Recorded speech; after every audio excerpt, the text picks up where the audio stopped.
The Samsung Galaxy A54 is the best mid-range phone Samsung has ever made. In fact, it's so good that the minor issues I had with the A54 led me to buy this Samsung phone for $100 less. I'll explain.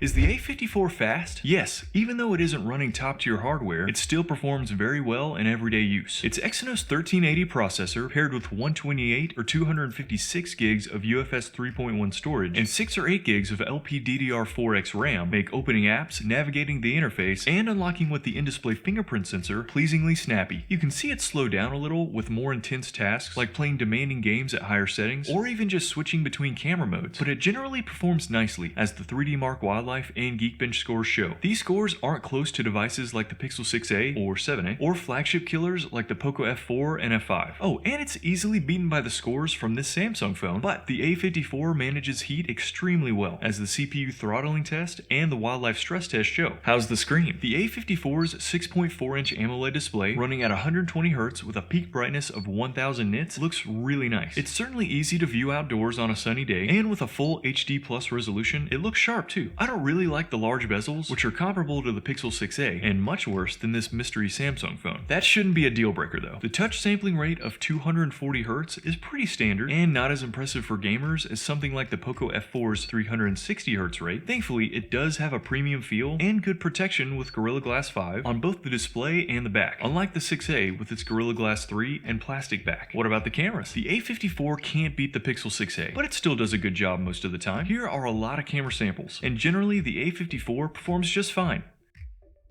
Except with this alphabet poster for some reason. But the 6a and the mystery Samsung are definitely an improvement in terms of dynamic range and color. If this video has been helpful so far, please give it a like, and thank you. Video quality looks good, not great, and the A54 can shoot in 4K at 30 FPS on both the main rear camera and the selfie camera. But you lose stabilization, as you can probably see. Alright, and here's the selfie camera from the Pixel 6a. Alright, here is the selfie camera in 4K from the A53. Alright, and here's the selfie camera from... For audio quality, the A54 sounds good, and its stereo speakers are louder than the Pixel 6a's.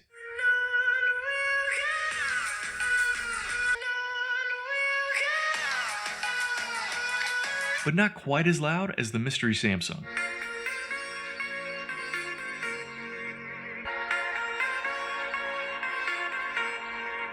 I didn't have any issues with Bluetooth pairing, dropouts, or call quality, and unfortunately, no headphone jack. How about the battery? The 5000 mAh battery will get you through a full day, but not much more, which is comparable to the Poco F4 and slightly better than the Pixel 6a. But if you want to charge up quickly, you're out of luck, since even if you happen to have a 25-watt charger, which is not in the box, you'll still have to wait about an hour to charge from 1% to full. That's much faster than the Pixel 6a though. Oh, and no wireless charging for the A54, but the mystery Samsung can. What about the software experience? Samsung's Android 13 One UI 5 has become my favorite version of Android. The stock launcher lets you add and customize folders in the app drawer, swipe down anywhere on the screen to access the notification shade, and with Good Lock, you can customize a lot. Not as much as Nova, for instance, but still a lot, and it's very quick and fluid. You also get 4 years of OS updates and 5 years of security updates, so it should receive up to Android 17. I also haven't found any bugs, which is pretty great. So I really like the Samsung A54, but I wanted just a little more. Specifically, a slightly faster Snapdragon processor to eliminate the few slowdowns I've experienced and make it much easier to install Gcam, which I haven't been able to do on the A54, which, believe me, I've tried. I also wanted a telephoto and stabilized 4K video recording. Well, I'd really like to spend less money, so I bought a used Galaxy S21 Plus for $231 US,